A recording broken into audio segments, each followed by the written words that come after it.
Ir rezultatai labai paprasti, štai kas per 3 metus, kaip užaugo lankomumai.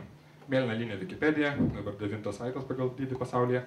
Ir iš tiesų, tai tapo milžiniškas procesas. Tai tapo milžiniška bendruomenė. Per dieną ateina 100 milijonų žmonių lanko. Lygiai taip pat matosi koks nors Flickeris, fotologas, kas yra netgi didesnis už Flickerį. Bet, pavyzdžiui, fotologas, jis yra labai įdomus reiškinys, nes jo visas jį užpuolė ispanai. Ispanų ordas ėmė ir sunaikino pasaulinį projektą, pavertė regioninį projektą.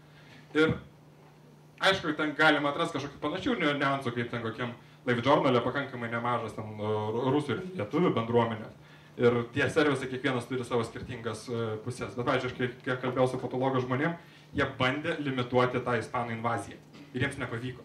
Nes bendruomenė nugali bet kokias techninius apribojimus. Jie galvoja, apribosim ispanų registracijas, padarysim kitokias.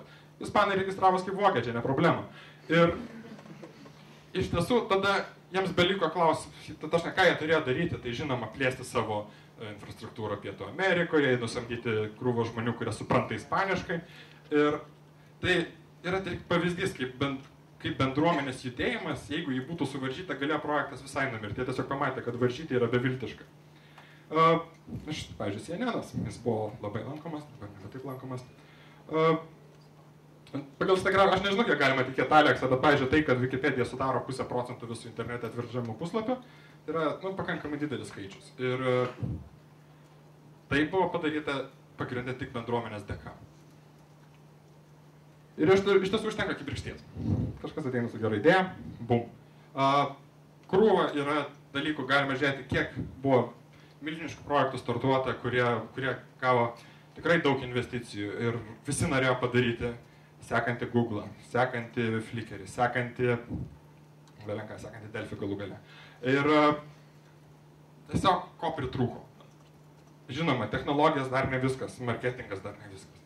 Su pirma, reikia pritraukti žmonės, jeigu nori iš jų paimti. Žmonės turi dalyvauti. Ir norint sukurti aplinką, kad būtent reikia suteikti jiems laisvę, reikia suteikti jiems patiems save galimybę pasireikšti. Ir būtent šitoje vietoje kažkokių tai technologų ar procesų įsivaizdavimo darbas yra tiesiog paklusti ir sekti, ko nori bendruomenė. Galbūt truputį mėginti ją pakreipti kažkaip tai. Bet tai niekada nebepavyksta taip, kad sukūriamas produktas, kuris pilnai nulėmė ateities darbą. Ta pati Wikipedia, mes krūvą kartų mėginam kažkaip tai pažaboti tą bendruomenį, kuriai pusę nori eiti, bet vis tiek ji mus nugalės, jeigu ne gražiai žodžiais, tai bent jau apkrovimo ant serverio. Ir būtent, technologija yra labai maža dalis. Pavyzdžiui, rodžiau didžiausias pasaulio 10 saitų Wikipedia. Jie realiai prižiūri 5 technikai. Ir iš tų 5 technikų 3 gauna algą, 2 yra savanoriai. Ir iš tiesų kitų puslapių, kurie turi tas senasias viduramžiškas tradicijas, tai vienuolynai turi 10 000 žmonių. Prie Amazono programinės įrangos, pavyzdžiui, dirba 40 000 žmonių. Nuo kūrimo pradžios iki dabar skirtingų. Ir aišku, tai yra didelis projektas, bet jis suteikia galimybės kažkiek tais žmonėm pardavinėti. Tačiau kiek iš esančių, pavyzdžiui, turi parduotuvę Amazone.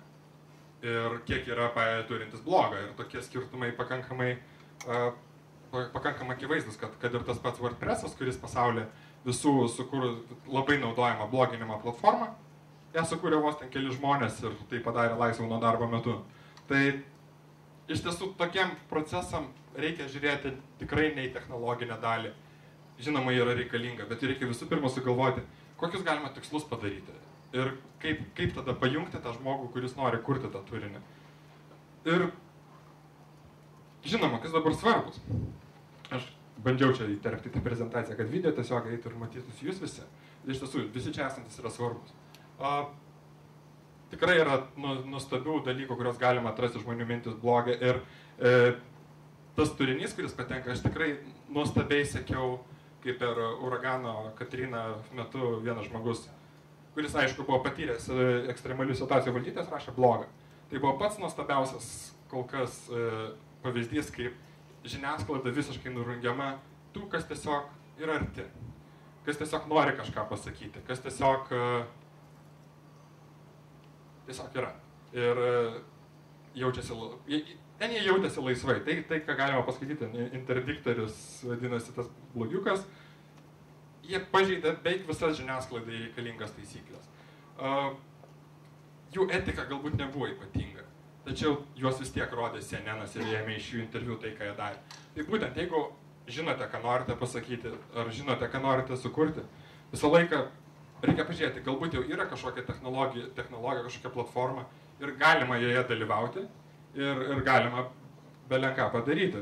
Lygiai taip pat kaip Wikipedijos istorija. Tai buvo tikslas, buvo sukurti enciklopediją. Laisvė buvo pakankamai didelė. Žmonės tikrai formavo, visi, kurie dalyvavo projekte, galėjo dalyvauti formuojant, kaip kažkas turi judėti, visur konsensusas, ta pati kažkokia virtuali demokratija, jį turi egzistuoti tokiose bendruomenės. Tačiau kai sukuriama tokie dideli kiekiai ir pakankamai neblogos kokybiškos informacijos, tai parodo, kaip galima tą išnaudoti crowdsourcingą vietoj to, kad skirti milžiniškus resursus kažkokiam tais interneto portalui, kuris turi, tarkim, 100 žmonių rašančių turinį. Ir kas tada rytoj? Rytoj iš tiesų bus įdomių pasikeitimų. Laisvė papūgoms tai iš tiesų turi kažkiek tai išslėptą prasme. Papūgos kartoja, papūgos turi laisvę kartoti, aišku. Jos būtent turi būti suprasta, kad atviros licencijos ir ta galimybė žmonėms pasakyti, imkite ir naudokit mano turinį. Imkite ir naudokit mano kūrybą ir kažkiek tais galbūt apriboti, tai galbūt pasakyti, išskyrus nekomerciniam tikslam, ar ten paminėkit, kad čia aš tai dariau. Bet iš tiesų tos laisvės ateityje sukurs tikrai milžinišką kiekį informacijos, piešinukų, muzikos, belenko, ką bus galima panaudoti. Visur, savo bloguose, savo kūryboje, savo meninės instaliacijose. Ir tada pasimato, kad dar trūksta krūvos informacijos, kuri nepatenka į šitą aplinką. Nepatenka muzika, nes muzikos autorinės teisės dažnai priklauso įmonėms, kurios leidžia natų sąsiuvinius. Ar ten kažkokiam dirigentui, kuris peraranžavo. Nors pats kompozitorius jau mirė prieš kelius šimtus metų. Nepriklauso mums realiai dažnai autorinės teisės ir paveikslams, kurie yra muziejuose. Vien todėl, kad muziejai laiko drobę, o autorius jau irgi porą šimtų metų miręs, yra labai daug tokių ginčių.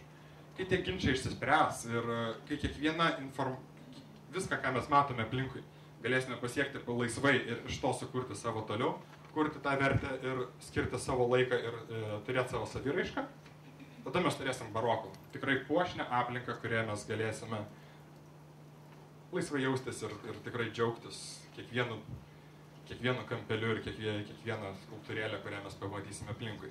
Tame internete, kurį kuriate jūs. O Lietuvoje mes labai dažnai bėgam iš paskos.